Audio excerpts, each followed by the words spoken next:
Young Wallander is back with another season of murder, mystery, and suspense. What seemed like a hit-and-run case at first glance led to the revelation of deep-seated secrets.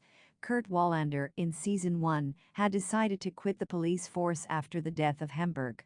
In Young Wallander Season 2, Killer's shadow Rusk informs Wallander that she did not submit his resignation. Rusk believed in Kurt's ability and wanted him to join the force. Kurt missed his job as a detective and concluded that he would take back the job. With Rusk, Kurt learned about the hit-and-run case. She felt that there were some missing links in the case and wanted Kurt to study it. The hit-and-run case would bring back the past and its mistakes that are far from pleasant. The few red flags in the case followed in Young Wallander Season 2 were the absence of any tire marks and the unavailability of the victim's ID. The victim's face was destroyed beyond recognition.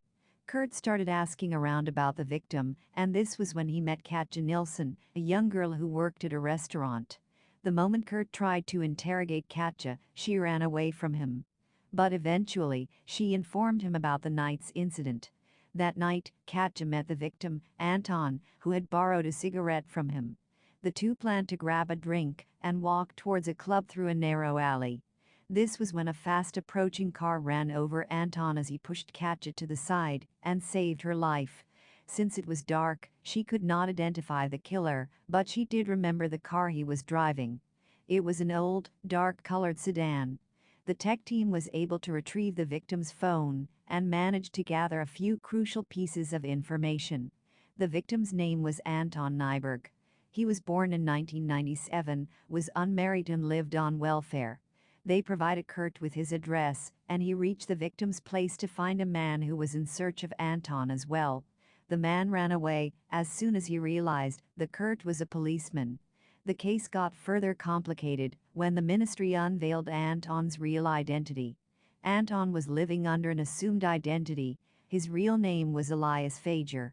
This took the police force, particularly Rusk, by surprise. Her first major crime case was the Fager brother case. The two brothers, Elias and Soren, were proven guilty of the murder of their teacher, Georgian Moberg. They physically assaulted him and later locked his battered body inside a burning hot sauna, where he melted to death. This sort of brutality was considered unimaginable by boys who were barely 14 and 16. They were tagged as pure evil for their unemotional approach. Elias had confessed to the murder and testified against his brother. But now the question is, who might have wanted to get rid of Elias? Who was the prime suspect for the stolen old sedan? The old sedan was one of the most crucial elements of the hit-and-run murder case investigated in Young Wallander Season 2. The number plate indicated that the sedan belonged to someone from the police force itself, despite the fact that the car's owner was in Spain at the time of the incident. When Officer Abd al-Rahman joined the investigation team as a detective with Kurt, he concluded that the car was taken away from the police garage within 4 minutes. This meant that the person who stole the car was aware of how things worked at the garage. Officer Abd al-Rahman started to take a look at the data of those who worked at the station with past criminal records. This was when he came across the profile of Joel Pettersson, a police mechanic who worked at the Malmo garage and was warned for being drunk and hostile at work. Pettersson was questioned by the officer regarding the timeline of the incident. Pettersson had confirmed that he usually went home at 9:30 every day, but the CCTV footage revealed that on the night of the murder, his Jeep was parked outside the station the whole night and was picked up the day after. Pettersson also had a motive.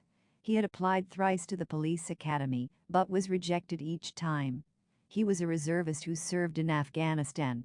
The only question was what might be the reason for murdering Elias in particular. The connection was established only after re-evaluating the old Fager brothers case. Who was Amelia Holmgren? The Internal Affairs Office was reassessing the way Rusk had dealt with the Fager brothers case. They warned Kurt of her bias by showing him interrogation videos in which she screamed aloud her opinion. Kurt watched as young Rusk manipulated the teenagers into confessing their crimes. Soren maintained that he did assault the teacher after he had insulted him in front of the class, but he did not lock him inside the sauna. Rusk begged Elias to testify against his brother, as that would ease their punishment. Kurt realized that the Fager case was not analyzed objectively, and he started to study the case once again. When Kurt went to the school, he discovered that the door had an automatic lock and was impossible to open. This meant that someone else might have provided the boys with the keys. Moberg had two sets of keys, one was for his daughter, and the other was for another 7th grade student. He used to provide them with private classes. Moberg's daughter denied any involvement in the case, but she did reveal that her father was a monster. He assaulted his daughter in the name of private classes, and she kept it a secret from her mother for her well-being. This meant that the 7th grade student might have faced a similar fate. They soon learned that the girl in question was Amelia Holmgren, the daughter of the brother's defense lawyer, Edwin Holmgren. Kurt knew Amelia as Mia. She worked with his lover, Mona. He now realized that she took the pro bono case for Mona as a way to be closer to Kurt in the case. The man Kurt met when he visited Anton's house was Soren. Soren was released from juvenile prison after serving 8 years for the crime. He met Anton on the day of the murder. He remembered that Anton wanted to say something, but could not in the chaos. Soren and Kurt first met when Kurt went to look around Anton's house. Soren visited his brother's place once again, but this time he found something concrete. There were love letters that his brother kept secretly. The letters indicated that the woman was grateful to Elias for keeping a secret. Soren knew that the murderer and the person who wrote the letter had a connection. Soren paid a visit to Rusk, and while Rusk was afraid that he might seek revenge from her, it turned out that he simply wanted the police to find the murderer. He submitted the letters to Rusk to help speed up the investigation. As the police tapped Pettersson's phone, they recorded a phone call in which Amelia expressed concern about Soren and how things were ugly. Pettersson comforted her and promised to come up with a plan. The two prime suspects had a connection. Upon further investigation, it was found that Amelia knew Pettersson from the time they spent together at a residential psychiatric program. Kurt decided to follow Pettersson, and Abd al-Rahman followed Amelia. As Pettersson drove out of town into the countryside, Kurt kept an eye on him from a distance.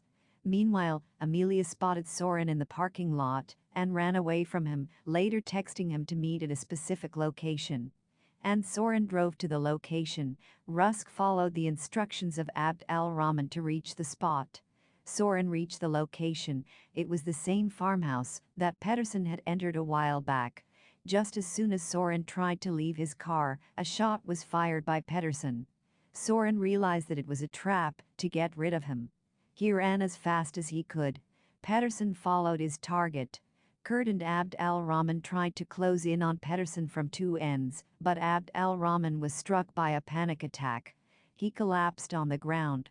Pettersson was about to shoot him when Rask and Kurt pointed their guns at him. He surrendered his weapon and was arrested on the spot. Amelia later confessed at Elias's funeral that she was the one who had provided the keys to the brothers.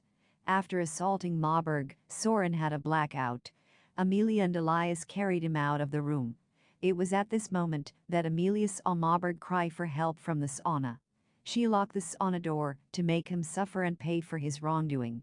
Elias protected her as he was attracted to her, and her father paid for his monthly expenses. Although Attorney General Edwin Holmgren had bought Elias's testament, he did not feel guilty about it as he believed he had saved the lives of 3 children. Amelia was saved from public shaming. Soren got another chance at juvenile prison as he was on the verge of being a drug addict, and Elias did not have to live a life of poverty. Since he was not punished by the court of law, Kurt exposed the truth to the media. Kurt believed it was because of the father that the lives of 3 children were destroyed. Amelia felt guilty for what happened to the brothers her entire life. She carried the secret with her from her teenage years, and it made her suffer psychologically. Elias lost his life the moment he expressed the wish to tell Soren the truth, and Soren had lost his only family, his brother. He had to spend 8 years in prison for a crime he did not commit. Along with that, an innocent college student, Katja Nilsson, was murdered to keep Pettersson's identity hidden. As the truth was exposed by the media, Edwin Holmgren was forced to resign. Justice was served in its own way this time. Kurt and Mona shared a drink at the end of Young Wallander Season 2 as they spoke about their exhausting day. When Mona spoke about the uncomfortable truth of the justice system, Kurt comforted her by saying that it is okay to take a break, but it is also important to go back and fight inside the ring. The road to justice is a never-ending one, and Kurt Wallander surely hopes to see